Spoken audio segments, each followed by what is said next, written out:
Hello, everybody, and welcome once again to Tony the Mole Adams YouTube channel. My name is Steve Mascord, and this is Tony's Takes. And before we go any further, Tony, bit of news in the Northern Hemisphere game. Reports that Steve McNamara, the coach of Catalans, has been let go. I guess that's going to lead to some merry-go-round speculation, with Brad Arthur supposed to be going back to Perth, Steve McNamara linked to going to Leeds.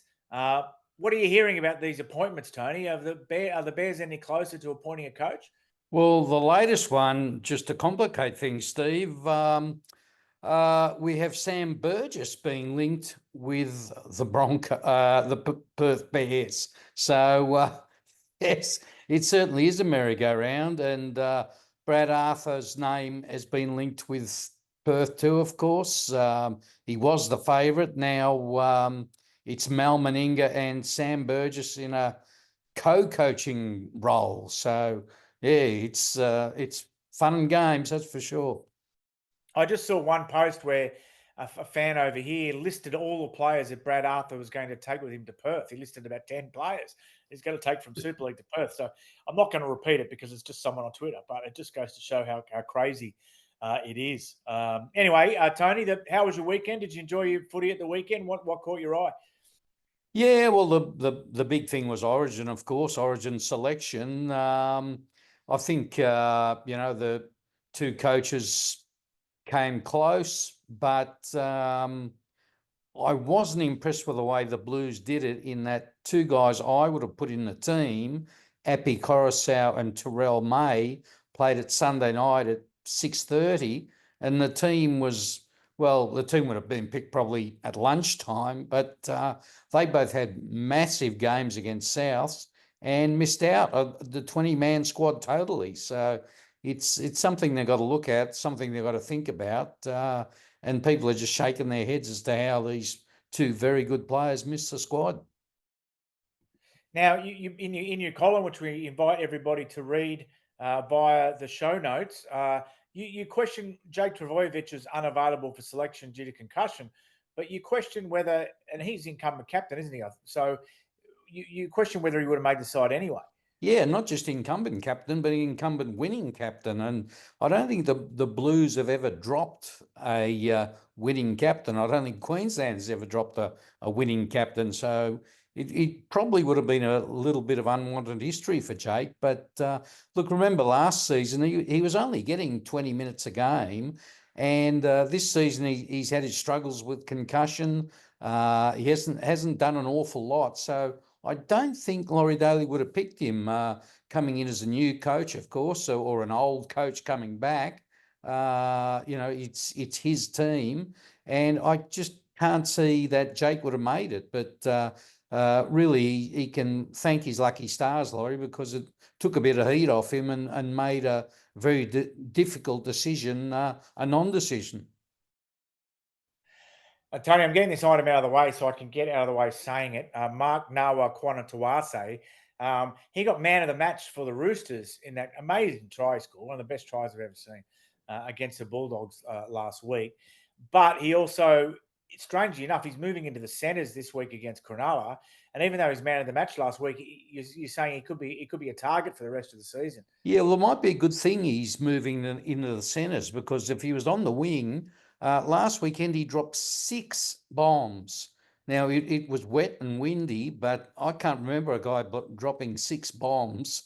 And so he would have been a target had he stayed on the wing. In the centres, at least, he won't have that problem.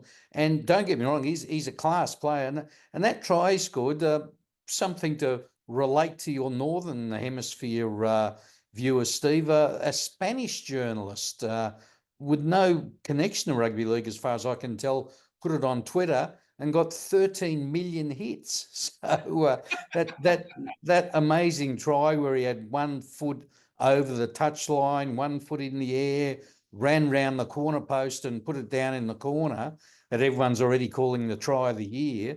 It's become an international sensation, well and truly.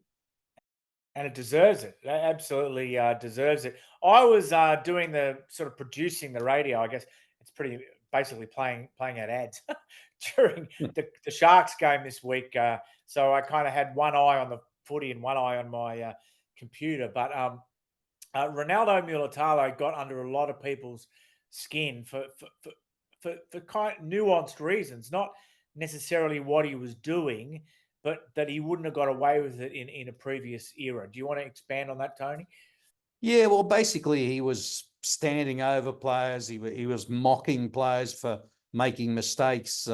Every time there was a push and shove, he made sure he got in there, did a lot of sledging. And he's a good player, but he's a slightly built winger. And I'm sure the block of roaches and other blokes back in the day would have put him in his place. And he's become the NRL's biggest serial pest. I think Reid Marnie had that title last year. I think he had a bit of a look at himself over the off-season, and he's quietened down a bit. But Ronaldo's well and truly picked up the baton and run with it. And be interesting to see if Craig Fitzgibbon, who's a nice fellow, as you and I both know, and never was into that sort of thing, if there's a quiet word in his ear this week, because he's been getting a lot of bad press, Ronaldo, and the sort of thing that the Sharks probably could do without. The Broncos, they've hit the wall a lot, haven't they? And there's a lot of talk in Brisbane about the players they're not happy if a coach is too soft, they're not happy if a coach is too hard, they're not happy if the coach parts his hair on the wrong side.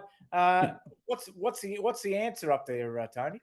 I don't know, but what I wrote in my column after the manner in which they lost to the Dragons, a team that probably is highly unlikely to make the finals, and is probably going to finish in the bottom four. At one stage, the Dragons had a player in the sin bin and scored 2 tries to 0, and they won fairly easily in the end. And if Ezra Mann, the irony of it is a lot of people didn't want Ezra Mann to play after his sins off the field that we've discussed at length. If he hadn't played, he was the best player on the field. He was the Broncos best by 8 lengths. If he hadn't played, I think the score was something like 34-20. It would have been probably 34-0. Like, he laid on or scored just about every Broncos try. So that just shows the problem with the rest of them. I mean, we're talking about a team full of internationals and state of origin players. And I think the Blues would have watched that and thought, all our Christmases have come at once, because the Broncos in the Queensland team just aren't performing. None of the Broncos are, except for Ezra Mann. Yeah. Really interesting. On Wednesday here in London, there's a launch with Gary Hetherington, and they're relaunching London Rugby League, relaunching the Broncos. Gary Hetherington is apparently now listed at Company's House as the owner of the London Broncos. Your mate, Matt Adamson, have you been able to track him down for any more information about this? No, I've messaged him several times. I think he's in a cave somewhere. Be very interesting to see what happens tomorrow. For that reason, we might be a little bit late with Tony's midweek scoops. But anyway, good to see your face, Tony, and we'll talk again in the next 2 days. Don't forget to like and subscribe. Like and subscribe. Like and subscribe. Like and subscribe, and count down the Origin week tomorrow. Sweet, guys.